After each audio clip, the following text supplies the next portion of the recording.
بسم اللہ الرحمن الرحیم۔ حکومت کی یوتھ لون اسکیم کا حکم۔ ساجد صاحب اسلام آباد سے پوچھتے ہیں، گورنمنٹ نے ابھی جو یوتھ لون پروگرام شروع کیا ہے، کیا ہم اس سے قرضہ لے سکتے ہیں جبکہ ملک کے حالات بھی صحیح نہیں ہیں؟ کیا اس سے پیسے لے کر ہم کوئی بزنس شروع کر سکتے ہیں؟ نہیں کر سکتے بھائی، اس میں آپ کو سود دینا پڑتا ہے، سودی ایگریمنٹ ہے، بالکل حرام ہے۔ البتہ جس آدمی کو جان کے اور کھانے کے لالے پڑ گئے ہوں، بہت ہی مجبور ہو، بالکل روڈ پہ آ گیا ہو بیچارہ، تو اور اس حلال طریقے سے کوئی قرضہ دینے کے لیے تیار نہ ہو، اور خود بھی دہاڑی بھی نہ لگ رہی ہے اس بیچارے کی، مزدور یعنی کوئی مزدوری پہ بھی رکھنے کے لیے تیار نہ ہو اس کو، تو پھر ایسی شدید مجبوری میں جب حلال کے تمام دروازے بند ہو گئے ہوں تو پھر ایسی مجبوری میں آپ ایسا قرضہ لے سکتے ہیں۔ میوچل فنڈز میں انویسٹمنٹ کرنے کا حکم۔ کامران صاحب کراچی سے پوچھتے ہیں، کیا انویسٹمنٹ کمپنی میں میوچل فنڈ میں انویسٹ کر کے اس سے نفع حاصل کر سکتے ہیں یا نہیں؟ نہیں کر سکتے، کیونکہ جو اس میوچل فنڈز والی کمپنیاں ہیں یہ مضاربت کے شرعی اصولوں کا خیال نہیں کرتی۔ البتہ جو کوئی ایسی کمپنی ہو جس میں کوئی باقاعدہ شرعی ایڈوائزر ہو جو نگرانی کر رہا ہو کہ یہ شریعت کے مطابق مضاربت ہو رہی ہے، یا اسلامک بینکوں کے جو میوچل فنڈز ہوتے ہیں ان میں انویسٹمنٹ آپ کر سکتے ہیں، جیسے میزان بینک ہے یا بینک اسلامی وغیرہ۔ کیا ٹائی پہننا جائز ہے؟ ٹائی پہننا جائز ہے یا نہیں؟ عاطف اسلم مانسہرہ سے۔ دیکھیں، علماء نے ٹائی کے ناجائز ہونے کا فتویٰ دیا تھا، کیونکہ یہ اس زمانے میں غیر مسلموں کا لباس تھا، مسلمان پہنتے ہی نہیں تھے۔ تو رسول اللہ صلی اللہ علیہ وسلم نے فرمایا، من تشبہ بقوم فہو منہم، جو کسی قوم کی مشابہت اختیار کرتا ہے وہ انہی میں سے۔ تو اس زمانے میں مشابہت تھی، لیکن اب یہ مشابہت ختم ہو گئی ہے، مسلمان بھی بڑی تعداد میں پہنتے ہیں، جیپنیز بھی پہنتے ہیں، صرف انگریزوں کا لباس نہیں ہے بلکہ پوری دنیا نے اس لباس کو ایک لباس کے طور پر قبول کر لیا ہے۔ تو اس لیے اب ٹائی پہننا میں مشابہت کا عنصر چونکہ نہیں ہے، لہذا اب اس علماء کی رائے یہی ہے کہ جائز ہے۔ البتہ بہتر یہی ہے کہ آپ کا جو اپنا کلچر ہے آپ اسی کو فالو کریں۔ پاکستان میں شلوار قمیض کا رواج ہے، عربوں میں جبے کا رواج ہے، تو اپنے کلچر کو پروموٹ کرنا چاہیے، یہی ہمارے لیے زیادہ بہتر ہے۔ آپ دیکھیں ہمارے وزیر اعظم جو ہے ان سے 10 اختلافات ہوں گے لوگوں کو، اور ہمیں بھی ہو سکتے ہیں، لیکن ایک بڑی اچھی بات لوگ ہائی لائٹ کرتے ہیں کہ اکثر وہ اپنے ہی لباس میں غیر مسلم کنٹریز کے دورے کرتے ہیں، اپنے ہی شلوار قمیض میں اور ویسٹ کوٹ میں، تو اس سے دوسروں پہ بھی اچھا اثر پڑتا ہے، دوسرے بھی یہ مانتے ہیں کہ ان پر یعنی ہم سے مروب نہیں ہیں۔ تو اسی کلچر کو فروغ دینا چاہیے، اپنے لباس کو۔ ہاں، اپنے لباس میں اگر کوئی خرابی ہے تو ایک الگ بات ہے، کوشش اسی کی کرنی چاہیے۔ اللہ تعالیٰ کو خدا کہنے کا حکم۔ اعجاز احمد گھوٹکی سے پوچھتے ہیں، کیا اللہ تعالیٰ کو خدا کہنا جائز ہے؟ جی بالکل جائز ہے۔ بعض لوگ کہتے ہیں خدا کا اصل مطلب یہ تھا تو یہ تھا، بھائی لغت میں یہ نہیں دیکھا جاتا جب یہ لفظ ڈکشنری میں آیا تو اس وقت اس کا مطلب کیا تھا، یہ دیکھا جاتا ہے کہ اب لوگ اس کو کس معنی میں استعمال کر رہے ہیں۔ خدا کا معنی اس زمانے میں گاڈ ہے، گاڈ۔ ہاں، بعض لوگ یہ اشکال کرتے ہیں کہ یہ تو اللہ تعالیٰ کے 99 ناموں میں سے نام ہی نہیں ہے، تو اللہ تعالیٰ کے جو 99 صفات قرآن مجید میں بیان کی گئی ہیں تو بہتر تو یہی ہے کہ اللہ کو انہی ناموں سے پکارا جائے، الرحمن الرحیم ہے، قدوس ہے، سلام ہے، المہیمن ہے، تو یہ انہی ناموں سے، الرحمن ہے۔ اسی طرح اللہ نے اپنے لیے اللہ کا لفظ استعمال کیا، لیکن خدا کا لفظ کا استعمال بھی غلط نہیں ہے، اس لیے کہ خدا کا مطلب ہوتا ہے معبود، الہ۔ آپ اس کی اجزائے ترکیبی میں نہ جائیں کہ جب یہ تھا تو یہ، بعض لوگ یہ کہتے ہیں کہ یہ اس سے نکلا ہے فارسی کے فلاں لفظ، بھائی نکل کے اب کس معنی میں استعمال ہو رہا ہے یہ دیکھا جائے گا۔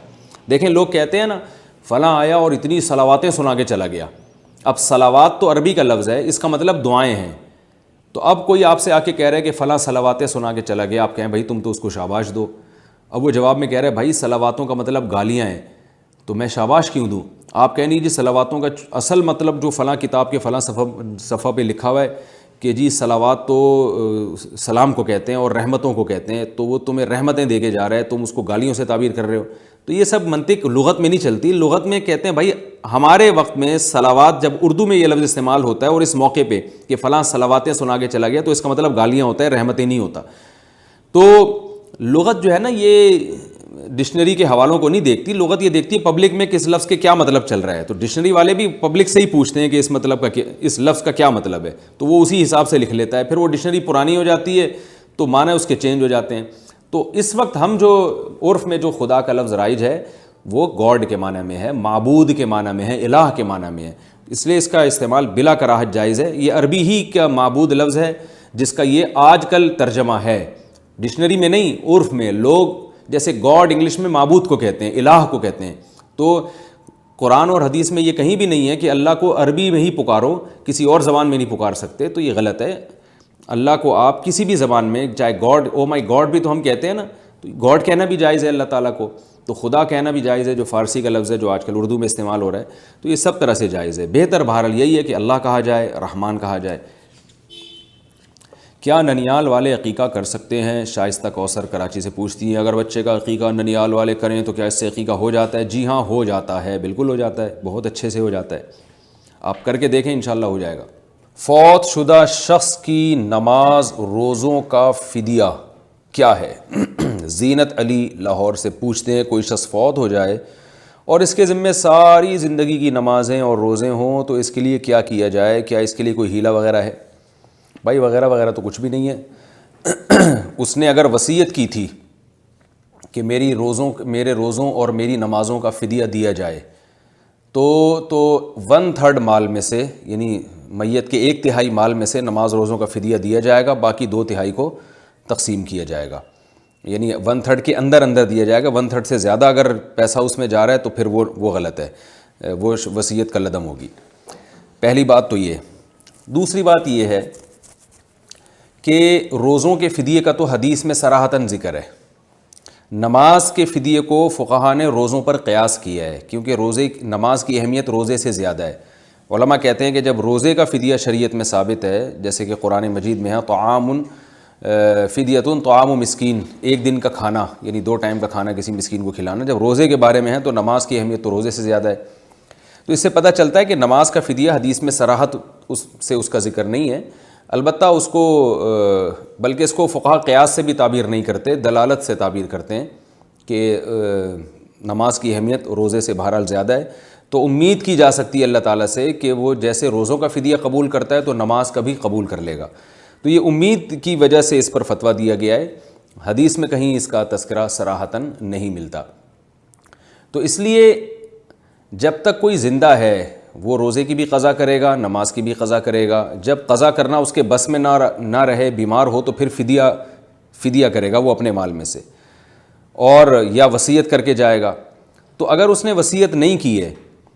تو پھر لوگ بڑے پریشان ہوتے ہیں کہ پتہ نہیں ہمارے والدین کو قبر کا عذاب ہو رہا ہوگا، اور پھر ان کو عذاب سے بچانے کے لیے وہ پوری زندگی کی نمازوں کی کیلکولیشن کر رہے ہوتے ہیں، اور پھر وہ لاکھوں روپے نمازوں میں، روزے تو کم ہوتے ہیں، نمازیں تو بہت زیادہ ہوتی ہیں، ایک روزے کا فدیہ وہی ہے جو نماز کا فدیہ ہے، روزے تو محدود ہیں، نمازیں تو بہت 30 سال کی نمازیں ہیں، اس میں لاکھوں روپے لوگوں کے اس میں خرچ ہو جاتے ہیں۔ تو فتوے کی روح سے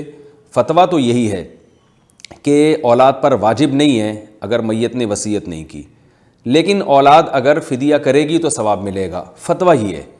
لیکن میں ایک مشاہدے پر مبنی ایک حقیقت کی وجہ سے جو فتویٰ دیتا ہوں وہ یہ دیتا ہوں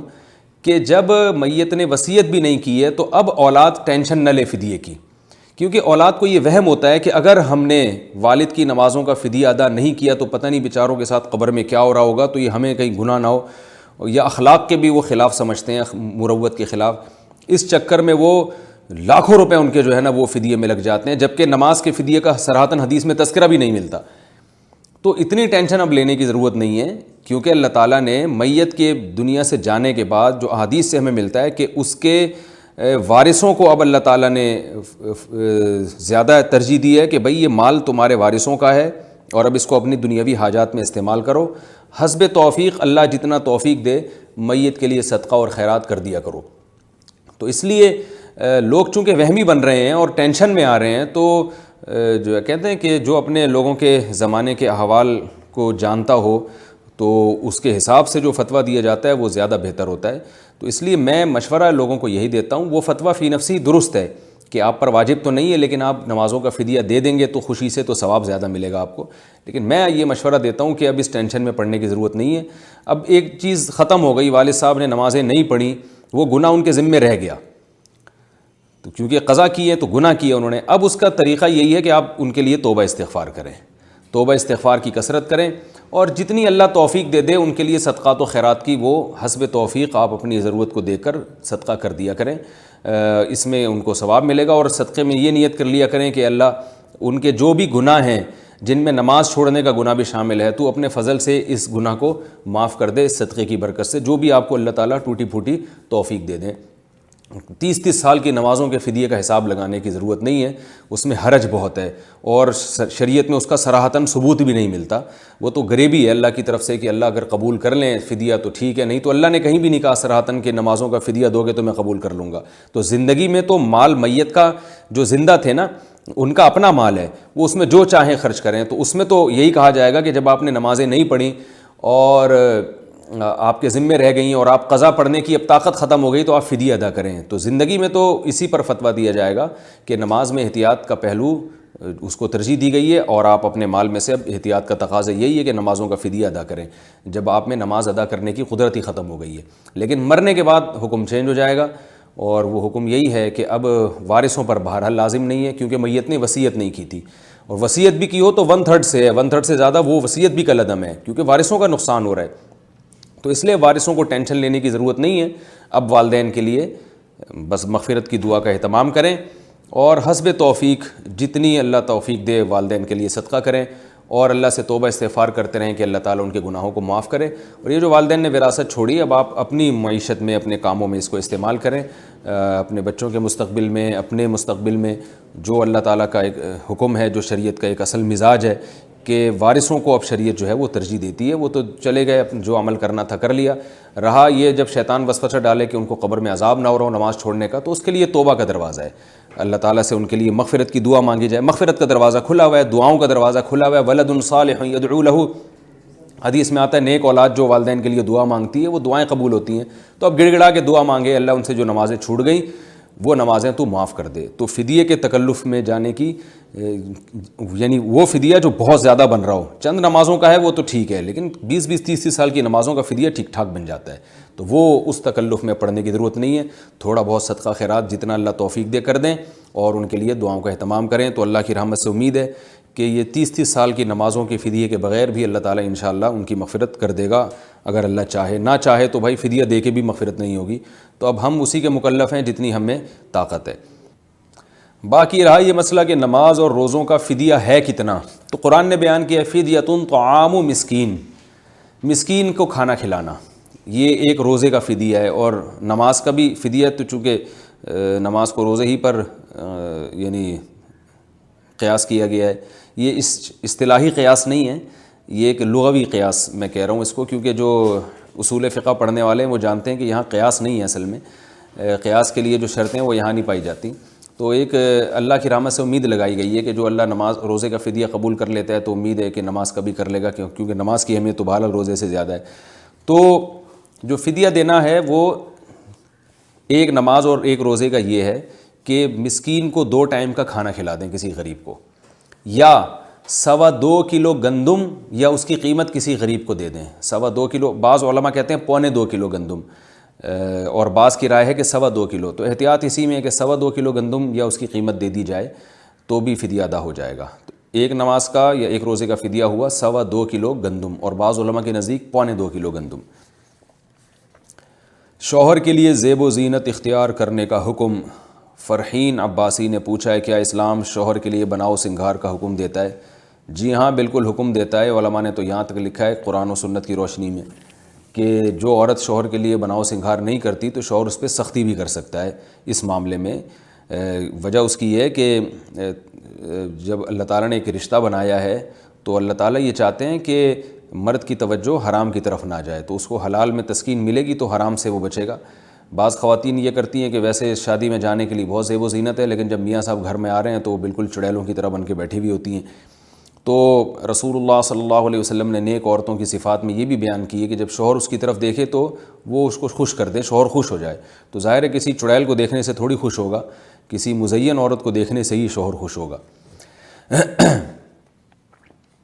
کیا مسبوق امام کے ساتھ سجدہ سہو کا سلام پھیرے گا؟ اعجاز احمد مقبوضہ کشمیر سے پوچھتے ہیں۔ مسبوق کہتے ہیں جس کی 1 یا 2 یا 3 رکعتیں نکل گئی ہوں۔ مسبوق نے اگر امام کے ساتھ سجدہ سہو والے سلام کے ساتھ سلام پھیر کر سجدہ پورا کرنے کے بعد اپنی نماز مکمل کی تو کیا اس کی نماز صحیح ہو گئی؟ نیز کیا اسے سجدہ سہو والا سلام پھیرنا چاہیے یا نہیں پھیرنا چاہیے؟ نہیں پھیرنا چاہیے تھا، اس نے غلط کیا۔ لیکن اب جب کر لیا تو نماز ہو گئی اس کی، کیونکہ ایک نماز میں 2 دفعہ سجدے نہیں ہوتے، یعنی دوبارہ سجدہ سہو اس پر لازم نہیں ہوگا جب تک یہ امام کے پیچھے ہے۔ خواتین کا ایام کے دوران آیت کریمہ اور اذکار پڑھنے کا حکم۔ کیا خواتین اپنے مخصوص ایام میں آیت کریمہ پڑھ سکتی ہیں؟ نیز کون کون سے اذکار پڑھ سکتی ہیں؟ مسز جمیل کوہاٹ سے۔ دیکھیے، قرآن کی وہ آیتیں جن میں دعا کا معنی ہے یا وظیفے کا معنی پایا جاتا ہے، جو صبح و شام جیسے پڑھے جاتے ہیں، یا رقیہ کا معنی جیسے دم کے طور پر سورہ فلق سورہ ناس پڑھی جاتی ہے، تو یہ آیتیں، یا اسی طرح آیت الکرسی ہے، تو یہ آیتیں یا یہ جو قرآن کی دعائیں ہیں، دعا کی یا رقیہ یعنی دم کی نیت سے حالت حیض میں بھی پڑھی جا سکتی ہیں۔ جیسے ربنا آتنا فی الدنیا حسنہ، یہ دعا جب لوگ پڑھتے ہیں تو تلاوت کی نیت نہیں ہوتی، اگر تلاوت کی نیت ہو قرآن کی تو پھر حالت حیض میں جائز نہیں ہے۔ اسی طرح سورہ فلق اور سورہ ناس اگر کوئی قرآن کی تلاوت کی نیت سے پڑھے گا تو حالت حیض میں اس خاتون کے لیے جائز نہیں ہوگی یہ تلاوت کرنا، لیکن اگر دم کی نیت سے، جیسے رات کو سوتے ہوئے سورہ فلق سورہ ناس پڑھی جاتی ہیں 2 صورتیں، یا آیت الکرسی پڑھی جاتی ہے، یا سورہ بقرہ کا آخری حصہ پڑھا جاتا ہے، یہ دم کے طور پر یعنی جنات اور شیاطین سے حفاظت کے لیے پڑھا جاتا ہے، تو اس طرح کے جو مسنون اعمال ہیں، ربنا آتنا یا آیت کریمہ مصیبتوں سے بچنے کے لیے پڑھی جاتی ہے، تو یہ سب حالت جنابت میں بھی جائز ہیں اور حالت حیض میں بھی جائز ہیں۔ ان کے لیے پاک ہونا ضروری نہیں ہے، کیونکہ یہ جب پڑھی جاتی ہیں تو قرآن کی ایز اے تلاوت نہیں بلکہ ایز اے دعا پڑھی جاتی ہیں، تو ایز اے دعا سورہ فاتحہ بھی پڑھ سکتے ہیں۔ تلاوت کی جب نیت ہوگی تو پھر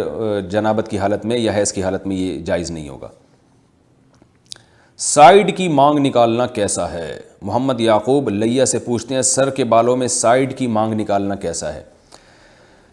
دیکھیے، رسول اللہ صلی اللہ علیہ وسلم سے جو بالوں کی کیفیت ثابت ہے، نبی صلی اللہ علیہ وسلم نے اس سے منع کیا کہ کہیں کے بال رکھے جائیں اور کہیں کے منڈوائے جائیں، یہ جائز نہیں ہے۔ تو اگر بال کہیں سے بالکل مونڈ دیے اور کہیں سے لمبے چھوڑ دیے تو یہ حرام ہے، ناجائز ہے بالاتفاق۔ اور اس کی علت کیا ہے؟ تغییر خلق اللہ، یعنی اللہ تعالیٰ کی تخلیق کو آپ تبدیل کر رہے ہیں، تو پورے بال رکھیں یا پورے بال کاٹیں۔ اسی طرح بالوں میں برابری بھی ضروری ہے، کہیں کے بال منڈوانے کے بجائے چھوٹے کر دیے اور کہیں کے بڑے رکھ دیے تو یہ بھی جائز نہیں ہے۔ ایک صاحب نے یوٹیوب پہ میں نے یہ کہیں بیان کیا تھا تو انہوں نے اعتراض کیا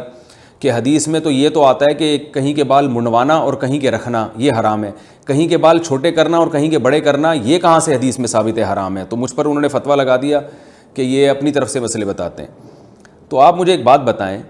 کہ جب ایک آدمی کہیں کے بال منڈوائے گا یعنی بلیڈ سے صاف کرے گا اور کہیں رکھے گا، تو کیا وہ جو بلیڈ سے اس نے صاف کیے ہیں وہ تو 2-4 دن میں ویسے ہی ڈھک جائے گی وہ سر، وہ بال چھوٹے چھوٹے ہو جائیں گے، یعنی بال تو نکل ہی آتے ہیں 2-4 دن میں، تو کیا اس عمل کو جائز کہا جائے گا؟ یقیناً ناجائز کہا جائے گا، حالانکہ جو بال نکلیں گے وہ چھوٹے ہوں گے اور جو دوسرے بال ہیں وہ بڑے ہیں۔ تو صاف پتہ چلتا ہے کہ جیسے کہیں کے منڈوانا جائز نہیں ہے، تو وجہ اس کی یہ کہ یہ سر کی جو حیت ہے نا یہ بالکل عجیب سی بن جاتی ہے، تو اتنے یعنی چھوٹے کرنا بھی جائز نہیں ہے۔ وجہ اس کی یہ ہے کہ وہ جو علت ہے نا بال منڈوانے کی، یعنی ایک طرف سے بالکل سر صاف ہے اور ایک طرف سے بال بڑے ہوئے ہیں، تو یہ اس فیشن کو شریعت میں پسند نہیں کیا گیا۔ تو بال جب منڈوائے جاتے ہیں تو وہ بھی 2-3 دن کے بعد تھوڑے تھوڑے نکل ہی آتے ہیں، وہ چھوٹے بال بن جاتے ہیں، تو وہ بھی تو ناجائز ہے نا، کیونکہ جب ایک عمل آپ نے منڈوانے کا کر لیا تو وہ اگرچہ بال تھوڑے دن میں نکل آئیں گے وہاں پہ، لیکن وہ فرق تو ہوگا نا، ادھر کے لمبے ہیں ادھر کے چھوٹے بال ہیں، تو منڈوانے کا اثر تو 1-2 دن میں ویسے ہی ختم ہو جاتا ہے۔ تو اس سے صاف اسی حدیث سے پتہ چلتا ہے کہ اصل مقصد یہ ہے کہ بالوں کے سر کے بالوں کا ایسا ڈیزائن رکھنا کہ ادھر کے یوں کر کے نکلے ہوئے اور ادھر کے بالکل غائب ہیں یا بالکل ہی چھوٹے ہوئے ہیں، تو یہ ڈیفرنس جائز نہیں ہے، اصل مقصد یہ ہے۔ تو حدیث میں ایک چیز موجود ہوتی ہے لیکن عبرت کی آنکھیں ہو تو انسان کو نظر آتی ہے وہ حدیث، اس لیے حدیث کا مطلب فقہا سے پوچھنا چاہیے۔ تو فقہا نے یہ بات لکھی ہے کہ بالوں کو کہیں سے بڑا کرنا کہیں سے چھوٹا کر دینا بہت زیادہ، تو یہ سر کو اس طرح سے کہ کھیل تماشے کی چیز بنانا یہ ٹھیک نہیں ہے۔ یہ چیزیں غیر مسلموں کے فیشن ہیں، جو الٹے کبھی یہاں سے گھمایا وہ پف نکالی ہوئی ہوتی ہے انہوں نے آگے سے، تو اس لیے بالوں کے بارے میں وہی طریقہ ہے جو رسول اللہ صلی اللہ علیہ وسلم سے ثابت ہے، صحابہ اور اسلاف اور تابعین سے، اور ہمیشہ سے مسلمان رکھتے آئے ہیں، وہ یہی ہے کہ یا تو پورے سر کے بال برابر ہوں یا پٹے والے بال ہوں پیچھے، یعنی آگے والے بال پیچھے جا کے لٹک جائیں، یا سر بالکل منڈوا لیا جائے، یا مشین سے چھوٹے کر لیے جائیں. یہ جو کہیں کے منڈوا دینا، کہیں کے چھوٹے کر دینا، یہ ایک ایسا فیشن ہے جس میں انسان کی حیت بالکل چینج ہو جاتی ہے. تو اسی میں یاد رکھیں کہ نبی صلی اللہ علیہ وسلم سے جو مفرق رأس ہے یعنی سر کی مانگ، وہ بیچ کی ہے. مفرق کا لفظ عربی میں مانگ کے لیے استعمال ہوتا ہے، وہ بیچ میں ہی ہوتی تھی. تو یا تو پورے بال آپ پیچھے لے جائیں یا بیچ کی مانگ نکالیں آپ. یہ جو آج کل مانگیں نکالی جا رہی ہیں سائیڈ کی مانگ، یہ بھی غیر مسلموں کا طریقہ ہے. یہ ایک ایسا فیشن ہے جو ہے یہ شریعت کے مزاج کے بالکل خلاف ہے. اس میں بھی ایک نوعیت کی تغییر ہے. میں یہ نہیں کہہ رہا کہ مکمل تغییر خلق اللہ ہے، ایک نوعیت کی تغییر ہے. اس لیے علماء نے اس کو حرام تو نہیں لیکن مکروہ اور ناپسندیدہ لکھا ہے. تو اس لیے تمیز سے بالوں کو بنانا چاہیے. اللہ نے آپ کو بال دیے ہیں، یا تو بیچ کی مانگ نکالیں اس لیے کہ اس طرف کے بال ادھر گرا دیں، اس طرف کے ادھر گرا دیں، یا سارے بال پیچھے گرا دیں. ادھر کے تھوڑے سے بال ادھر اور باقی سارے ادھر اسٹائل میں گھما دینا یا اس طرح کے فیشن کرنا، یہ ناپسندیدہ ہے شریعت میں. اس کی اجازت نہیں دی جا سکتی. آج کل نوجوانوں میں یہ رواج بہت ہے مگر اس کو ختم، میں یہ نہیں کہہ رہا کہ حرام ہے، ناپسندیدہ ہے. فساق و فجار کی مشابہت ہے اس میں اور شریعت کے مزاج کے بہرحال خلاف ہے یہ. اور وجہ میں نے آپ کو بتا دی کہ بالوں جیسے حدیث میں آتا ہے نا کہیں کے بال مڈوانا کہیں کے رکھنا، وہ اس لیے کہ سر کو اس طرح سے آپ اپنے سر کو وہ ایک کھیل کی چیز نہیں بنا سکتے کہ جدھر کو چاہیں گھما دیں. ممکن ہے کوئی کہے کہ یہ حدیث میں صراحتاً کہا ہے کہ سائیڈ کی مانگ نکالنا جائز ہے، تو ٹھیک ہے پھر آپ ایسا کریں کہ سارے باروں کو جمع کر کے نا ایک مینار بنا دیں سر کے اوپر. اب کوئی کہے کہ یہ کیا آپ نے، تو آپ کہیں حدیث میں دکھاؤ یہ جو میں نے سر پہ اتنی بڑی مینار پاکستان بنایا ہوا ہے اس کے ناجائز ہونے کی دلیل کیا ہے. تو یہی دلیل ہے کہ یہ سر جو ہے نا اس کو تمیز سے رکھیں آپ ان شریف لوگوں کی طرح. بال اللہ نے زینت کے طور پہ دیے ہیں تو بال رکھیں، جو بال ادھر جا رہے ہیں وہ ادھر جائیں گے، جو اس طرف ہے وہ اس طرف گریں گے. تو ان کو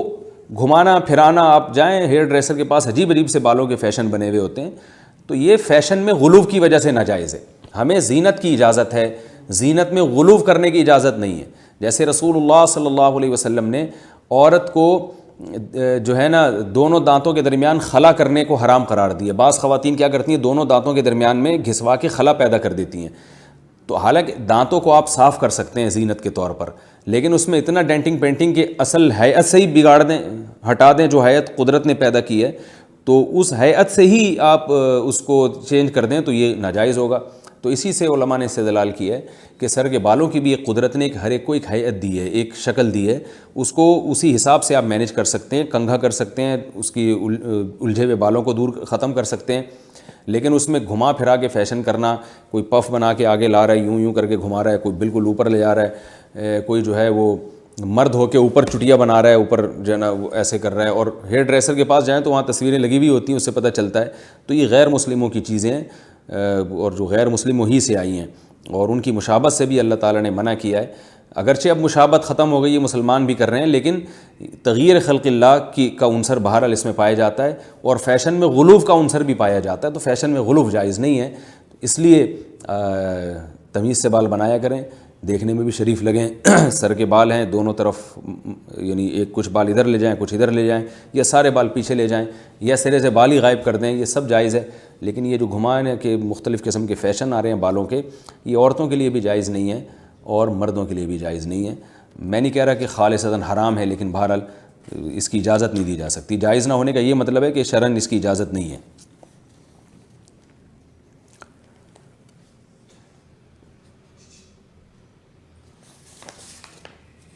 ہجامہ لگوانے کا سنت طریقہ اور وقت. ہجامہ لگوانے کا سنت طریقہ کیا ہے؟ کیا اس کا کوئی مستحب وقت ہے یا دن ہے؟ نیز کیا ممانعت کا کوئی وقت ہے؟ رضوان اللہ بنیر سے.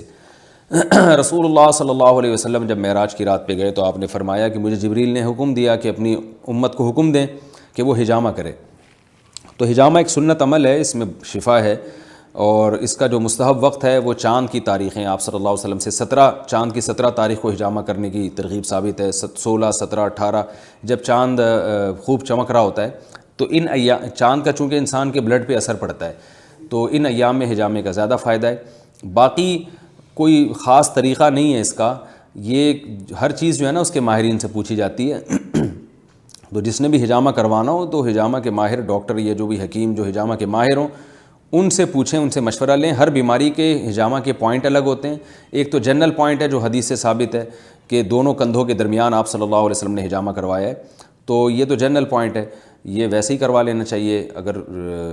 کوئی حکیم یا ڈاکٹر اجازت دے، کیونکہ اس میں بعض دفعہ یہ بھی ہوتا ہے کوئی آپ کو بیماری ہے یا کوئی ایسا مسئلہ ہے تو وہ بلڈ رکتا ہی نہیں، پھر وہ بعض لوگ مر بھی گئے ہیں حجامے سے کہ وہ حجامہ کروایا بلڈ رکا ہی نہیں ان کا، اور بعض دفعہ ایسا ہوتا ہے کہ حجامہ کرنے والا کوئی استعمال شدہ بلیڈ آپ کے لگا دیتا ہے تو اس سے اس کی بیماری آپ میں ٹرانسفر ہو جاتی ہے۔ تو آج کل ہر آدمی نے بیگ اٹھایا ہوا ہے اور حجامہ سینٹر کھولا ہوا ہے، پیسے کما رہا ہے، تو پہلے تحقیق کر لینی چاہیے کہ ریلائبل ہے بھی یا نہیں ہے، اور پھر ہر بیماری کے لیے حجامہ کے پوائنٹ الگ ہیں۔ تو جو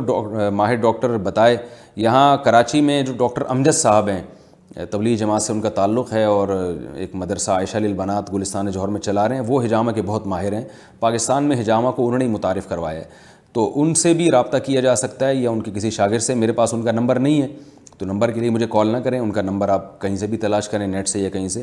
تو ان سے بہت سے لوگوں نے حجامہ سیکھا ہے، تو میری رائے میں کہ وہ ایک ریلائبل ہیں، تو اگر ان سے رابطہ کر لیا جائے کسی نے حجامہ کروانا ہو تو یہ زیادہ بہتر ہوگا، ورنہ جو ڈاکٹر آپ کو اچھا لگے، سمجھ میں آئے۔ تو بیماریوں کے مختلف پوائنٹ ہوتے ہیں، لیکن اس میں بھی مبالغہ بہت ہونے لگا ہے، بہت سی من گھڑت حدیثیں بھی حجامہ والے بتاتے ہیں جن کا کوئی ثبوت نہیں ہے۔ تو اور دیکھیں شہد میں اللہ نے شفا رکھی ہے، اب یہ نہیں کہ یعنی لازمی آپ کو شفا ہوگی بھی اور اس کی کوئی کوانٹٹی بھی نہیں ہے، جتنی چائے پیتے رہو شہد، ایسا نہیں ہے، شفا ہے مخصوص طریقے سے، مخصوص بیماریوں میں مخصوص طریقے سے پینے سے شفا ہے، اور وہ بھی اللہ کی مرضی پر ہے۔ تو اسی طرح حجامے کا بھی یہ مطلب نہیں ہے کہ آپ جو بھی اٹھے اور ہر بیماری میں جہاں چاہیں حجامہ کروا لیں اور کرواتے چلے جا رہے ہیں، پورے جسم پہ پوائنٹ لگواتے ہیں، تو غلو بھی بہت ہو رہا ہے اس میں۔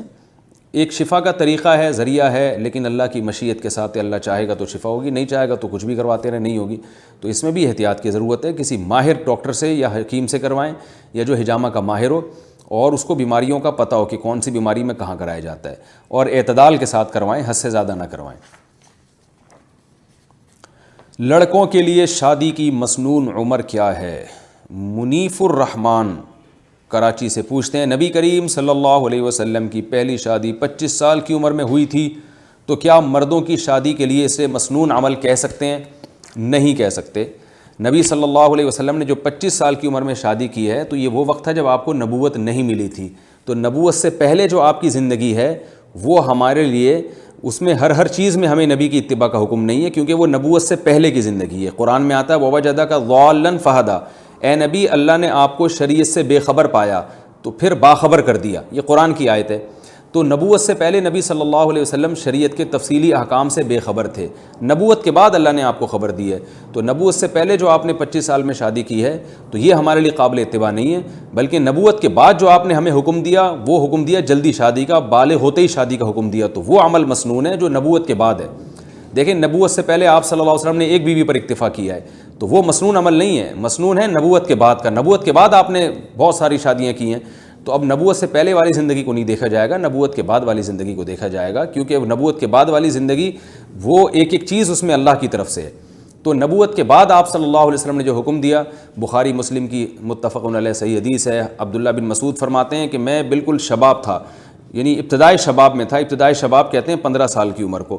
تو ابتدائی شباب میں تھا، مجھے رسول اللہ صلی اللہ علیہ وسلم نے دیکھ کے فرمایا یا معاشر الشباب من استطاع منکم الباءۃ فلیتزوج، اے نوجوانوں تم میں جو نکاح کی استطاعت رکھتا ہے وہ نکاح کر لے، کیونکہ اس سے نگاہیں جھکتی ہیں اور شرمگاہ محفوظ ہو جاتی ہے حرام چیزوں سے۔ تو نکاح کی مسنون عمر 15 سال ہے۔ البتہ یہ ضرور ہے کہ شادی چونکہ اپنے خرچے پہ ہوتی ہے، باپ کے ذمے لازم نہیں ہے کہ وہ آپ کی شادی پہ خرچہ کرے، تو 15 سال میں نکاح جب مسنون ہوگا جب آپ کو کوئی رشتہ میسر بھی آئے، اور ظاہر ہے لڑکی والے اس عمر میں آپ کو دیں گے نہیں، وجہ اس کی ہے کہ آپ وہ دیکھیں گے آپ کماتے کیا ہیں، یا تو آپ کے ابا آپ کی ذمہ داری لے رہے ہوں پھر تو ٹھیک ہے، ابا بھی ذمہ داری نہیں لے رہے اور آپ کا کوئی بینک بیلنس بھی نہیں ہے، کوئی وراثت بھی نہیں ہے آپ کے پاس، کوئی کمانے کا ذریعہ بھی نہیں ہے، تو پھر اکثر لوگ اس عمر میں رشتہ دیتے نہیں ہیں۔ تو جو کوئی رشتہ ہی نہ مل رہا ہو تو پھر ہم یہ کہیں گے کہ آپ میں استطاعت نہیں ہے۔ لیکن بعض لوگ 15 سال کی عمر میں بھی ان کو رشتہ مل جاتا ہے، یا تو اس لیے مل جاتا ہے کہ ان کے والد ان کی ذمہ داری لے رہے ہوتے ہیں، وہ کہتے ہیں بہو کو کھلانا میرے ذمہ ہے، یا اس لیے کہ ان کو وراثت اتنی ملی ہوتی ہے، کوئی بزنس ہوتا ہے جس کی وجہ سے ان کی ارننگ ہو رہی ہوتی ہے۔ پھر ایسی صورت میں 15 سال ہی کی عمر اصل عمر ہوگی جس میں نکاح کر دینا چاہیے، اور یہ رسول اللہ صلی اللہ علیہ وسلم کی ترغیب ہے۔ کیا بد نظری کرنے والا دیدار الہی سے محروم رہے گا؟ ہم نے ایک عالم کے بیان میں سنا ہے کہ بد نظری کرنے والا اللہ کا دیدار نہیں کرے گا، کیا یہ بات صحیح ہے؟ کامران خان آفریدی۔ ایسی کوئی واضح حدیث تو میری نظر سے نہیں گزری جس میں آتا ہو کہ جو بد نظری کرتے ہیں اللہ کا دیدار نہیں ہوگا، لیکن قرآن و سنت سے اتنا پتہ چلتا ہے کہ آپ نے جو حرام لذت دنیا میں حاصل کر لی ہے تو پھر آخرت میں اللہ اس لذت سے آپ کو محروم کر دے گا۔ بد نظری کرنے والا اپنی آنکھوں کو لذت دیتا ہے حرام ذریعے سے، اور قیامت کے دن سب سے بڑی آنکھوں کی لذت ہوگی اللہ کا دیدار۔ تو جزا جو ہے نا من جنس العمل ہوتی ہے، جیسا عمل ہوتا ہے ویسا ہی جزا دیا جاتا ہے۔ جیسے قرآن میں آتا ہے کہ اللہ اہل جہنم سے کہیں گے اذھبتم طیباتکم فی حیاتکم الدنیا، تم نے دنیاوی زندگی میں مزے اڑا لیے ہیں، اب یہاں تمہارے لیے مزے نہیں ہیں۔ تو جس آنکھ نے دنیا میں مزے اڑائے ہوں حرام مزے، تو قرآن کے سے اشارتاً یہی پتہ چلتا ہے کہ اس آنکھ کو اب حلال مزے قیامت کے دن نہیں ملیں گے، اور حلال مزوں میں سب سے بڑا مزہ قیامت کے دن جو ہے وہ اللہ کا دیدار کا مزہ ہوگا۔ تو علماء نے اس سے استدلال کیا ہے کہ یہ بات عین قرین قیاس ہے کہ جو لوگ بد نظری کرتے ہیں قیامت کے دن وہ اللہ کے دیدار سے محروم رہیں گے۔ کھانے کے دوران پانی کب پئیں؟ کیا کھانا کھانے سے پہلے پانی پینا سنت ہے؟ محمد زبیر راولپنڈی سے۔ دیکھیں، کھانا کھانے سے پہلے، درمیان میں یا آخر میں پانی پینا چاہیے نہیں پینا چاہیے، اس کا تعلق شریعت سے نہیں ہے، میڈیکل سائنس سے ہے۔ تو لوگ اکثر پوچھتے ہیں کہ سنت عمل کیا ہے، تو سنت تو کچھ بھی نہیں ہے اس بارے میں، کیونکہ نبی صلی اللہ علیہ وسلم کی ہر عمل کو سنت نہیں کہا جاتا، وہ عمل جو آپ نے بطور شریعت کے کیا اس کو سنت کہا جاتا ہے۔ اگر آپ کے ہر عمل کو سنت کہا جائے تو پھر تو گدھے کی سواری سنت ہے، گھوڑے کی سواری سنت ہے، اور مٹی کے پیالوں میں پانی پینا سنت ہے، اور جو کی روٹی کھانا سنت ہے، اور فاقے کرنا سنت ہے۔ تو کیا ان سنتوں پہ لوگ عمل کر رہے ہیں؟ اسی طرح آپ صلی اللہ علیہ وسلم نے اکثر ایک لنگی باندھی ہے، اس زمانے میں تو یہ سلے ہوئے کپڑے بہت کم پہنے جاتے تھے، اور سلی ہوئی یا ایک چادر پہنی ہے آپ صلی اللہ علیہ وسلم نے، بعض دفعہ وہ چادر بھی نہیں ہوتی تھی غربت کی وجہ سے۔ تو کیا یہ کہا جائے گا کہ شلوار قمیض پہننا بدعت ہے؟ ٹھیک ہے، آپ صلی اللہ علیہ وسلم سے قمیض بھی ثابت ہے، لیکن عمومی لباس جو آپ نے پہنا ہے وہ تو بہت ہی سادہ اس زمانے کا جو لباس ہوا کرتا تھا۔ تو ان چیزوں کا تعلق ہے سنت عادیہ سے، یہ آپ صلی اللہ علیہ وسلم کی ذاتی عادات تھیں، کیا کھایا کیا پہنا، تو شریعت سے ان کا تعلق نہیں ہے۔ تو کھانے سے پہلے پانی پینا ہے، درمیان میں پینا ہے، آخر میں پینا ہے، اس کا سنت سے یعنی شریعت سے کوئی تعلق نہیں ہے۔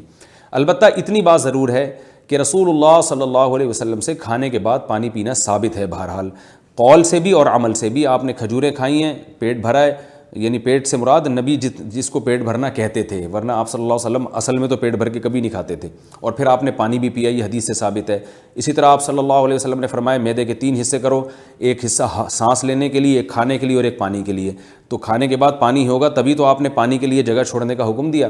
تو حدیث سے پتہ چلتا ہے کہ کھانے کے بعد پانی پی سکتے ہیں، اس میں کوئی حرج نہیں ہے۔ اور آپ صلی اللہ علیہ وسلم کی جو عادت ہے وہ میڈیکلی یعنی کوئی پروف نہیں کر سکتا کہ اس میں نقصان ہے۔ تو نبی نے جب کھانے کے بعد پانی پیا ہے تو یہ کہنا کہ کھانے کے بعد پانی نقصان دیتا ہے یہ غلط ہے، کیونکہ انبیاء کی زندگی فطرت کے عین مطابق ہوتی ہے، وہ کوئی ایسا کام نہیں کرتے جو انسانی صحت کے لیے نقصان دے۔ ہاں یہ بات ضرور ہے کہ جب ہم کسی حدیث کو فالو کرتے ہیں تو اگر آدھا فالو کریں گے تو نقصان ہوگا، فالو کرنا ہے تو پورا۔ تو نبی نے کھانے کے بعد پانی پیا بھی ہے، اور کھانے کے بعد پانی پینے کا تذکرہ بھی کیا ہے حدیث میں، لیکن وہ کون سا کھانا؟ وہ والا کھانا جو نبی کھاتے تھے اور صحابہ کھاتے تھے، وہ کھانا ہے 1/3 میدا، یعنی اتنا تھوڑا سا کھایا جائے کہ میدے کے 3 حصے کیے جائیں، 33% میدا بھرے، پھر پانی کا تذکرہ ہے۔ آج کل جو ڈاکٹر اور حکیم منع کرتے ہیں کھانے کے بعد پانی پینے سے، اس کی وجہ یہ ہے کہ ہم 33% نہیں بلکہ 100% پیٹ بھرتے ہیں، بلکہ اس میں بھی کھاتے رہتے ہیں اور حلق تک پہنچاتے ہیں، پانی کی جگہ نہیں بچتی۔ جب پانی جاتا ہے تو وہ خوراک کو بعض دفعہ پھلا دیتا ہے، پھر پانی بھی ٹھنڈا پیتے ہیں۔ آپ صلی اللہ علیہ وسلم جو پانی پیتے تھے وہ تو نیچرل ٹھنڈا پانی ہوتا تھا نا، کنووں کا اور چشموں کا جو پانی ہے، ہم تو فریج کا ٹھنڈا پانی پی رہے ہیں۔ تو وہ پانی جو ہے نا میدے کی جو ہمارا جو میدا گردش کرتا ہے وہ کلاک وائز گردش کرتا ہے، اس طرح سے گھوم رہا ہے۔ تو جب ٹھنڈی چیز جاتی ہے، ٹھنڈا پانی جاتا ہے تو وہ اس کی حرکت کو سلو کر دیتا ہے، کیونکہ ٹھنڈ جو ہے نا چیزوں کو جام کرتی ہے۔ جب وہ میدے کی حرکت سلو ہو جاتی ہے تو وہ پھنس جاتی ہے، یعنی کھانا ہمارا مختلف کھانچوں میں پھنس جاتا ہے، قبض ہوتا ہے۔ تو ہمیں منع اس لیے کیا جاتا ہے، ڈاکٹر حکیم اس لیے منع کرتے ہیں کہ ہم کھانا سنت کے مطابق نہیں کھاتے بلکہ ٹھونستے ہیں۔ تو اس لیے آج کل جو کچھ کھایا جا رہا ہے اور پھوڑا جا رہا ہے تو میڈیکلی یہ غلط ہے، یعنی اس میں آپ کے معدے کو نقصان ہوگا۔ اگر آپ نے کھانے کے بعد پانی پینا ہے اس لیے کہ نبی نے پیا ہے تو پھر کھانا بھی اتنا کھائیں جتنا نبی نے کھایا ہے، پھر آپ پانی پئیں، اور ٹیمپریچر بھی پانی کا وہ ہونا چاہیے جو نبی کے دور میں پانی کا ٹیمپریچر ہوا کرتا تھا، کنووں کا پانی یا چشموں کا پانی کا جو ٹیمپریچر ہوتا ہے، یہ فریج کے پانی نہیں۔ تو اس لیے آج یہی ریکمنڈ کیا جاتا ہے کہ جب آپ کھانا کھائیں تو پلیز پانی نہ پئیں، کیونکہ ابھی پانی کے لیے جگہ نہیں ہے، ورنہ کیا ہوگا کہ اتنا ٹھونس رہے ہیں، پھر پانی اور پھر ٹھنڈا پانی اور پھر اوپر سے کولڈ ڈرنک، تو پھر اللہ نہ کرے ایک دن ایک دھماکے کے ساتھ آپ پھٹ جائیں گے اور اخبار میں خبر آئے گی کہ آج فلاں کا بھی ایک دھماکے کے ساتھ انتقال ہو گیا ہے۔ اللہ تعالیٰ سب کو صحت نصیب فرمائے اور کھانے پہ کنٹرول کرنے کی توفیق نصیب فرمائے۔